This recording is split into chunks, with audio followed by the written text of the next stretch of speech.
بسم اللہ الرحمن الرحیم. پیارے بچوں, دس از 11th class and we are reading the book Hornbill. It's para second. East India House, headquarters of the East India Company. Prepared as he was for many shocks, Professor Gaetanood had not expected this. The East India Company had been wound up shortly after the events of 1857. At least that is what history books said. Yet there it was not only alive but flesh-rising. So history had taken a different turn perhaps before 1857. How and when had it happened? He had to find out. इसके लिए जब professor गैटनोड prepare हुआ तो उससे बहुत सारे शौक लग गए. प्रोफेसर गैटनोड को हैड नॉट एक्सपेक्ट, उससे ये तौका नहीं थी. ईस्ट इंडिया कंपनी 1857 के गदर के बाद बहुत ज़्यादा गुस्से में थी. कम से कम ये हिस्ट्री की किताबें कहती है, यहाँ यही दिखाया गया है जो फ्लैश राइजिंग है. लिहाजा हिस्ट्री ने यहाँ पर मुख्तलिफ फेज़ दिए हैं. शायद 1857 कब और कैसे ये हुआ, तो यह उसको जान लेना था प्रोफेसर गैटिनोड को. As he walked along Hornby Road, as it was called, he found a different set of shops and offices buildings. जब वो आगे चला जाता है हॉर्नबी रोड की तरफ, जो इसका नाम था, उसने देखा कि बहुत मुख्तलिफ अंदाज की दुकानें और ऑफिस की बिल्डिंगें हैं. There was no handloom house building. कहीं पर भी हैंडलूम, जो उस वक़्त होम प्रोड्यूस्ड इंडस्ट्री थी, वो मौजूद नहीं थी. Instead there was boots and woolworm department stores.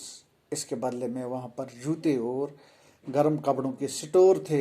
Imposing officers of Lloyds, Barclays and other British banks as in typical high streets of a town in England. जिस तरह से वहाँ पे इम्पोज किए गए थे लॉयड्स और बार्कलेज के दफ्तर, बरतानिया के बैंक बड़े बड़े कोचों में थे, वहाँ के टाउनों में थे, जिस तरह से इंग्लैंड में होते थे. तो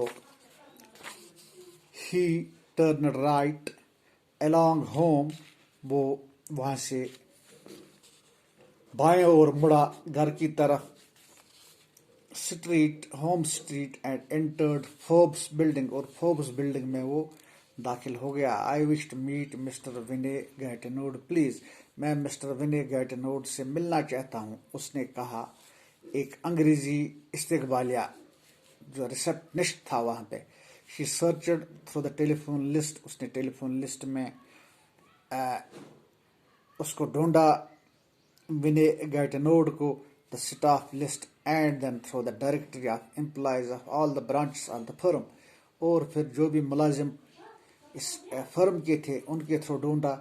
she shook her head and said, उसने अपना सर हिलाया और कहा, I am afraid I can not find any one of that name either here और in any of our branch. मुझे डर है कि मैं किसी तरह का ये नाम गैटिनोड, विनय गैटिनोड मुझे नहीं मिल रहा है. तो are you sure he works here? तो इस्तकबालिया क्लर्क उससे कहता है, क्या तुम्हें यकीन है कि वो यह काम करता है? दिस वाज ए ब्लो, ये एक झटका था. नॉट टोटली अनएक्सपेक्टेड, बिल्कुल अनएक्सपेक्टेड ही नहीं था, बल्कि ये एक झटका था. If he himself were dead in this world, अगर वो इस दुनिया में खुद मर गया है, व्हाट गारंटी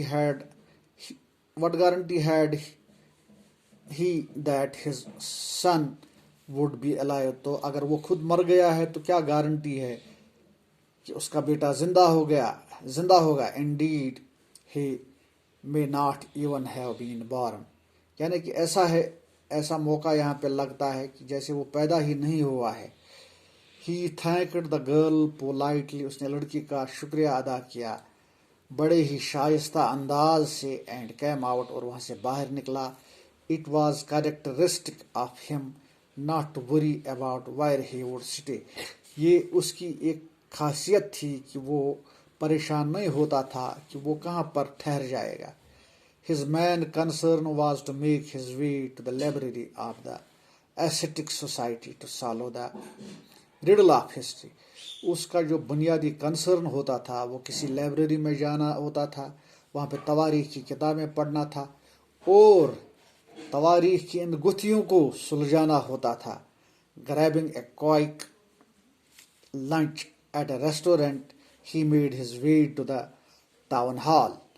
اپنا لنچ ایک ہوٹل میں کھا کر اس نے اپنا راستہ ٹاؤن ہال کی طرف بنا دیا.